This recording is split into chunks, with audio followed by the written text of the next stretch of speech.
Hello everyone, my name is Anurag Singh. Welcome to Pahojal Academy, and this is a demo lecture for the Negotiable Instruments Act of 1881. Now, the first thing we need to understand is what do you mean by the term negotiable instrument, right? Because this is a very specific contextual meaning. Okay? So the word negotiable in the common parlance, the word negotiable, we think of the word to mean it is something which can be bargained or settled, negotiable, right? But in the NI Act, it has a very different meaning.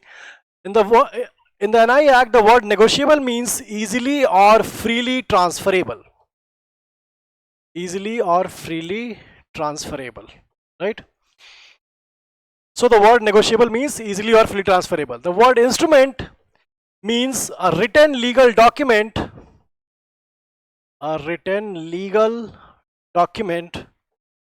which creates a right and or declares a liability, right? Declares a liability. Okay, that is the meaning of the word instrument.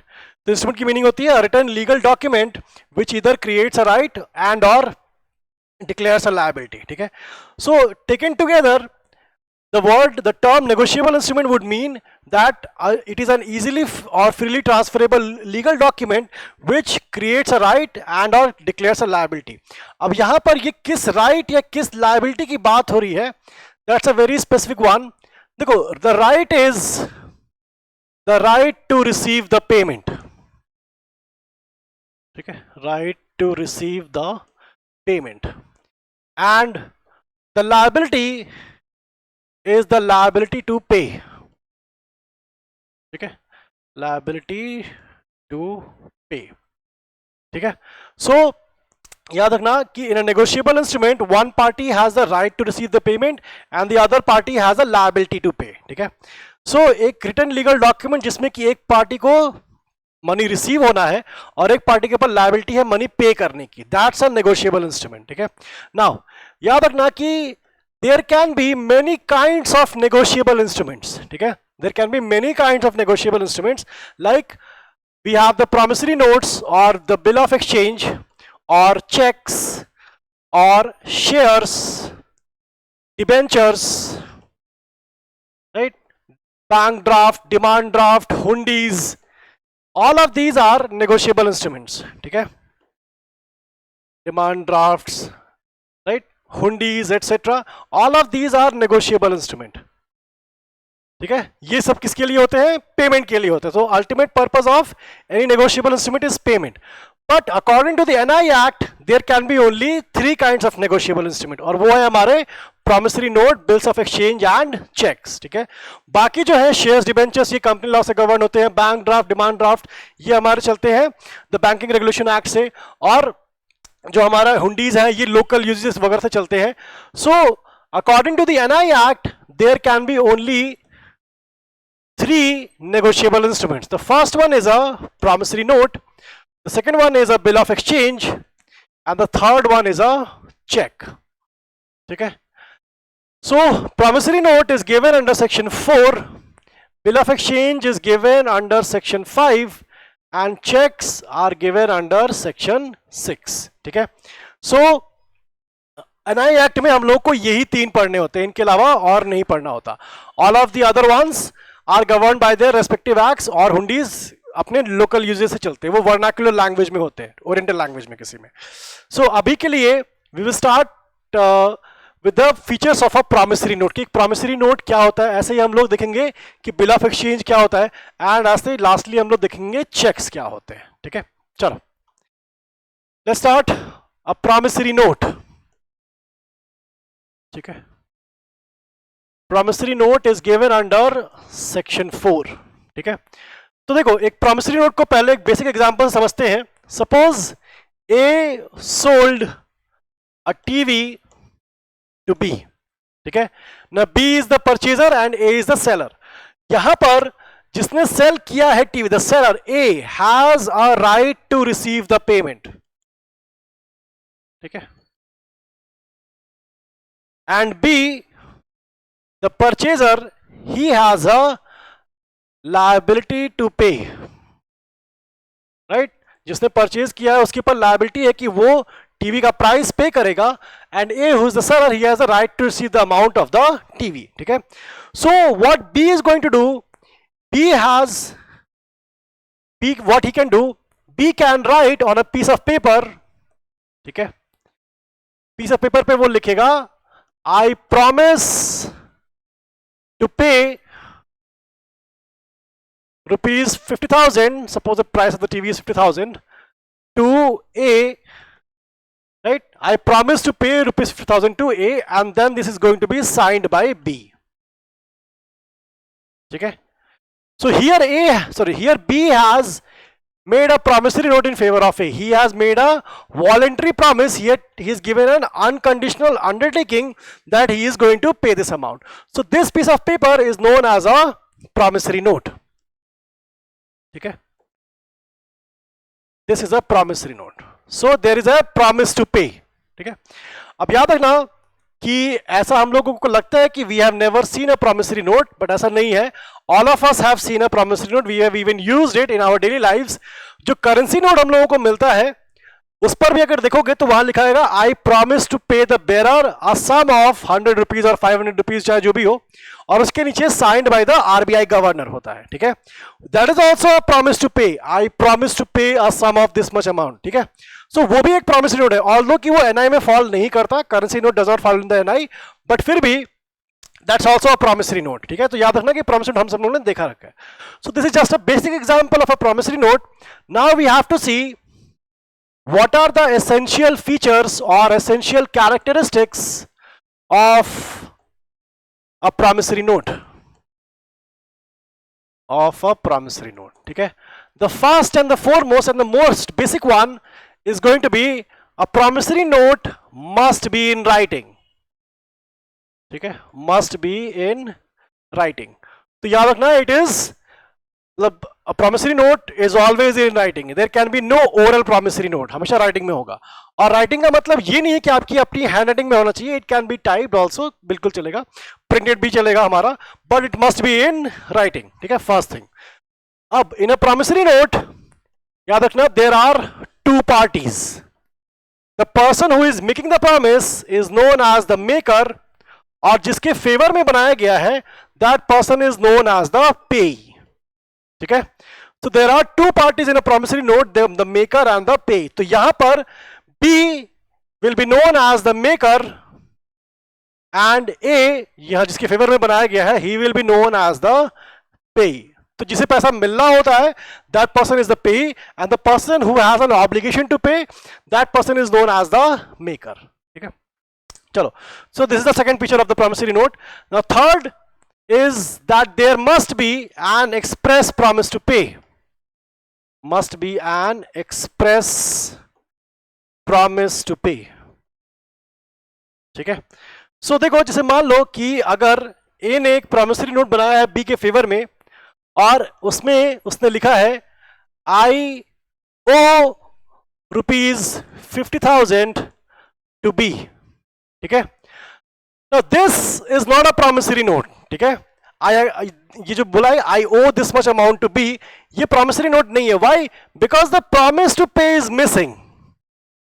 Promise to pay is missing. At best, this can be deemed as an acknowledgement of a debt, ठीक है। This can be an acknowledgement of a debt. There is no promise to pay. देखो, मेरा ये कहना कि तुम्हारे 50,000 रुपए मेरे पास है और मैं तुम्हारे 50,000 रुपए पे कर दूंगा, ठीक है, मैं प्रॉमिस करता हूं, ये दोनों डिफरेंट चीजें हैं। तुम्हारे पैसे मेरे पास होना अलग बात है, और मैं तुम्हारे 50,000 रुपए दे दूंगा ये अलग बात है, ठीक है। So promise to pay is missing, that is why ये एक प्रॉमिसरी नोट है ही नहीं, this is merely an acknowledgement of a debt, ठीक है। So this will not be a valid promissory note, there must be an express promise to pay, that is the third one. Number 4, the promise to pay must be of money only. Promise to pay must be of money only, ठीक है। तो देखो, मान लो कि A ने एक promissory note बनाया B के फेवर में, and he wrote I promise to pay rupees 30,000 and my black horse to be, ठीक है, and then it is signed by A. अब देखो यहां पर there is a promise to pay of money, लेकिन सिर्फ मनी ओनली नहीं है यहां पर, मनी ओनली के साथ क्या है, यहां पर लिखा है माई ब्लैक हॉर्स, ठीक है, that is why this promissory note is going to become invalid, ठीक है, ये याद रखना कि प्रॉमिसरी नोट में it must be a promise to pay money only, अगर उसके अलावा कुछ भी है मनी के अलावा then that is not a valid promissory note, ठीक है। और इसके साथ एक चीज और याद रखना कि ऐसा नहीं होगा कि कोई प्रॉमिसरी नोट पार्टली वैलिड है और पार्टली इनवैलिड है, नहीं, इधर इट इज कंप्लीटली वैलिड और इट इज कंप्लीटली इनवैलिड, ठीक है। सो यहां पर भी बिकॉज ये आ गया my black horse, it is not a valid promissory note, ठीक है।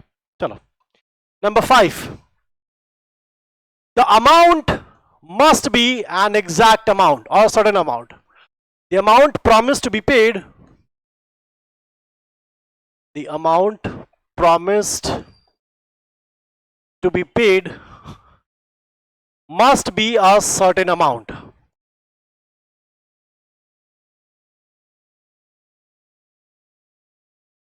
ठीक है। सो अगर मान लो कि ए ने बी के फेवर में एक प्रॉमिसरी नोट बनाया था, उस पर लिखा था आई प्रॉमिस टू पे ₹20,000 and all other debts to B.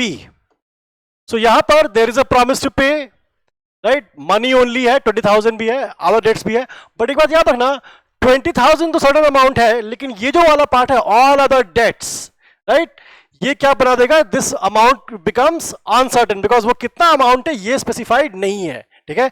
इसीलिए हम लोग कहते हैं this promissory note is going to be an invalid promissory note, ठीक है। So promissory note must be for money only, और मनी भी एग्जैक्ट अमाउंट या सर्टेन अमाउंट होना चाहिए।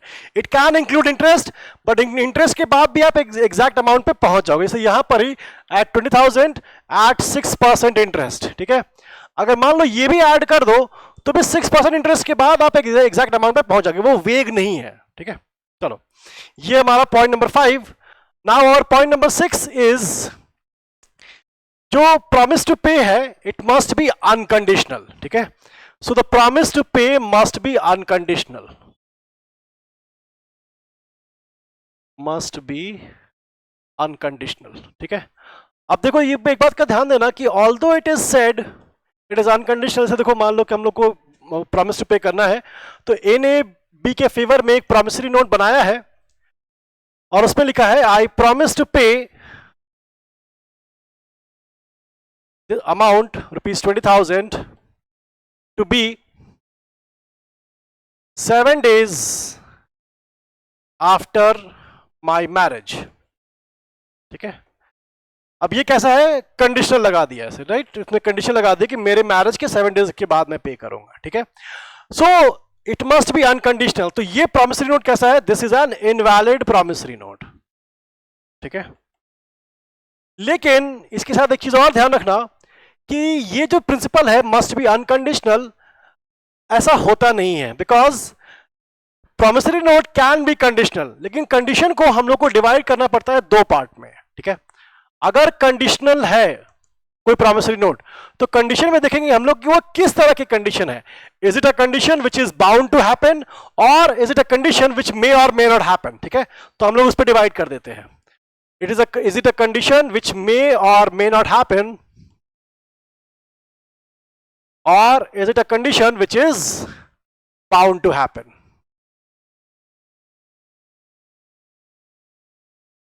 ठीक है। अगर प्रॉमिसरी नोट है और उसमें एक कंडीशन है which may or may not happen, then the promissory note is an invalid promissory note. But if it's a condition which is bound to happen, then the promissory note is going to be a valid promissory note, ठीक है। तो देखो इसका example देखो, अगर मान लो जो पिछला वाला एग्जांपल हम लोगों ने देखा था वही ले लेते हैं, आई प्रॉमिस टू पे ₹100 to X 7 days after my marriage, right? अब देखो मैरिज होगी या नहीं, it is a condition which may or may not happen. So the marriage may happen or the marriage may not happen. So वो कैसी condition है, may or may not happen वाली. That is why this is going to be an invalid promissory note. But अगर मैं यहां पर ऐसा लिखूं, I promise to pay ₹100 to X 7 days after Diwali, ठीक है. अब ये भी कंडीशन है, बट ये कंडीशन कैसी है, this condition is a condition which is bound to happen, ठीक है. तो क्योंकि दिवाली आएगी आएगी और 7 days आफ्टर दिवाली भी ये भी आएगा ही आएगा, ठीक है. So it's a condition which is bound to happen. So my point is कि अगर एक प्रॉमिसरी नोट है और उसमें कोई कंडीशन लगी है, just because there is a condition does not mean it has become invalid, ठीक है. You have to see, is it a condition which may or may not happen, or is it a condition which is bound to happen. If it's a condition which may or may not happen, then the promissory note is invalid. But if it's a condition which is bound to happen, then the promissory note is still valid, ठीक है. चलो ये था हमारा point number 6. Number 7, ठीक है. The promise to pay must be to a certain person, must be to a certain person, ठीक है. अब देखो certain person का मतलब यहाँ का क्या है, to a specified person. इसीलिए ए जब बी के फेवर में प्रॉमिसरी नोट बनाता है तो उस पर क्या लिखता है, आई प्रॉमिस टू पे ₹5,000 टू बी, ठीक है. तो यहां पर किसके फेवर में क्या है, टू बी. वो पर्सन का नेम स्पेसिफाइड होना चाहिए, ठीक है. ऑल्दो कि सेक्शन 4 कहता है और to the bearer thereof, but actually bearer allowed नहीं है. तो अगर मान लो कि आपने प्रॉमिसरी नोट बनाया है, I promise to pay the bearer ₹5,000, ठीक है. This is a promissory note, yes, but not under the NI Act. याद रखना, NI Act में ऑल्दो कि ये कहेंगे बेरर का कि बेरर होगा टू द ऑर्डर ऑफ और टू द बेरर, बट ये एक्चुअली प्रोहिबिटेड है by section 31 of the RBI Act, ठीक है. RBI Act of 1934, ठीक है. So a promissory note payable to a certain person, that is a valid promissory note, but if it is made for payable to bearer, that is an invalid promissory note. ये promissory note जो payable to bearer होता है, ये सिर्फ RBI या फिर government of India issue कर सकती है और कोई नहीं कर सकता. That is given under section 31 of the RBI Act of 1934, ठीक है. ये था हमारा नंबर 7. नंबर 8 देखो, नंबर 8 इज कि promissory note must be duly stamped, ठीक है. याद रखना, a promissory note must be duly stamped, ठीक है. अब देखो ये चीज जो है वो स्पेसिफिकली सेक्शन 4 में तो मेंशन नहीं है, बट सेक्शन 118 में जब हम लोग जाते हैं presumptions as to negotiable instruments, तो वहां पर इसका हिंट दिया हुआ. सेक्शन 118 है presumptions as to negotiable instruments, ठीक है. याद रखना, ड्यूली स्टैम्प का मतलब it must be properly stamped according to the Indian stamp act of 1899. तो उसमें आपको स्टैम्प ड्यूटी वगैरह पे करनी पड़ती है, ठीक है. सो ये है हमारे फीचर्स प्रॉमिसरी नोट के, ठीक है. क्या क्या है हमारे, the first one is it must be in writing.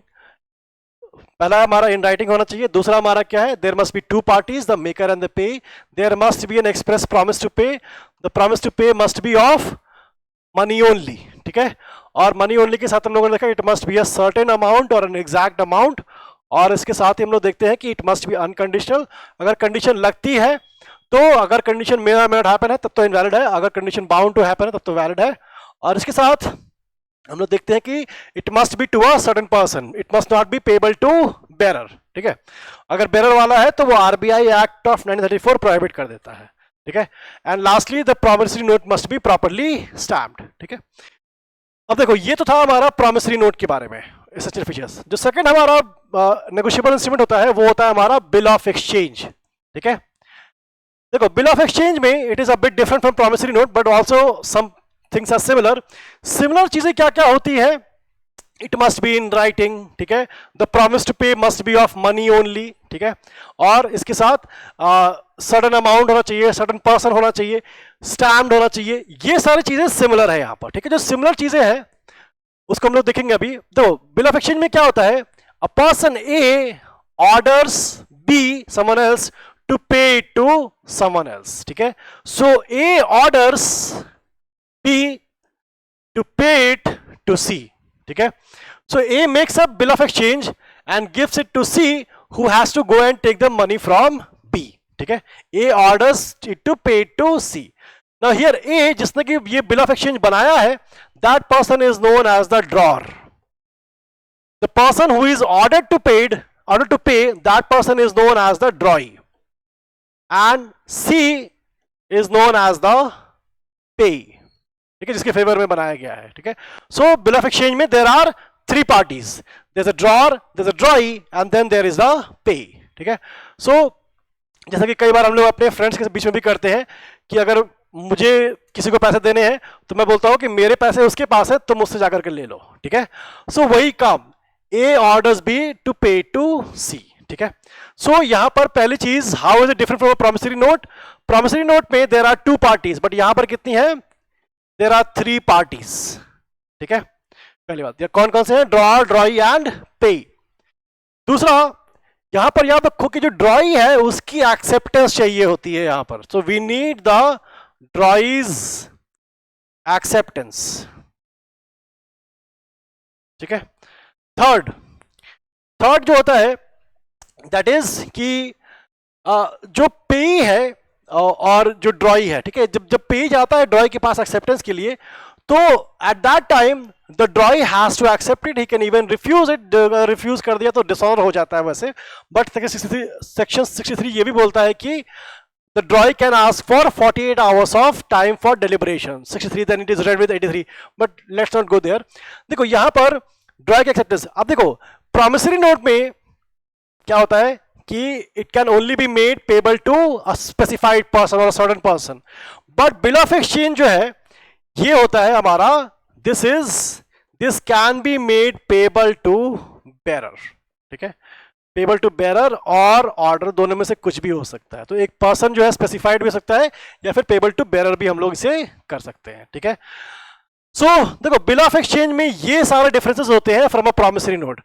बाकी सारे जो फीचर्स होते हैं बिल ऑफ एक्सचेंज के, they are exactly the same as promissory note. जैसे प्रॉमिस टू पे वहां पर है, यहां पर क्या है, there is an order to pay, तो दैट इज ऑल्सो डिफरेंस, उसको भी लिख सकते हो, there is an order to pay, ठीक है। ए ऑर्डर्स बी, तो ये ऑर्डर है अनकंडीशनल ऑर्डर, वहां पर क्या था, अनकंडीशनल अंडरटेकिंग था, ठीक है।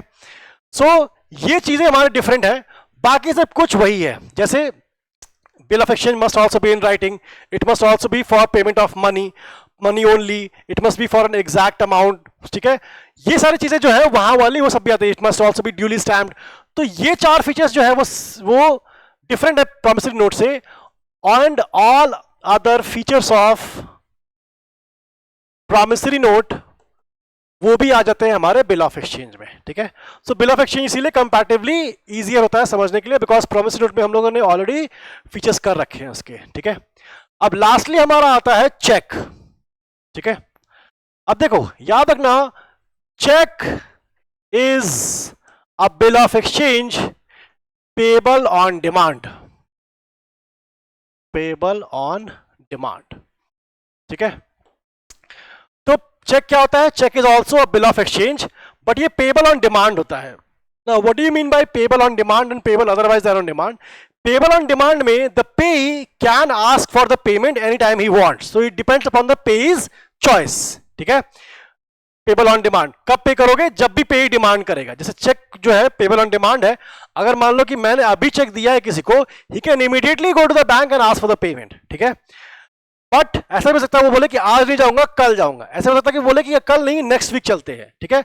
Within the validity period of the cheque, 3 months की जो वैलिडिटी होती है उसके अंदर वो कभी भी चेक को लेकर के जा सकता है, and he can ask for the payment. That is why cheque is payable on demand. और cheque is a bill of exchange.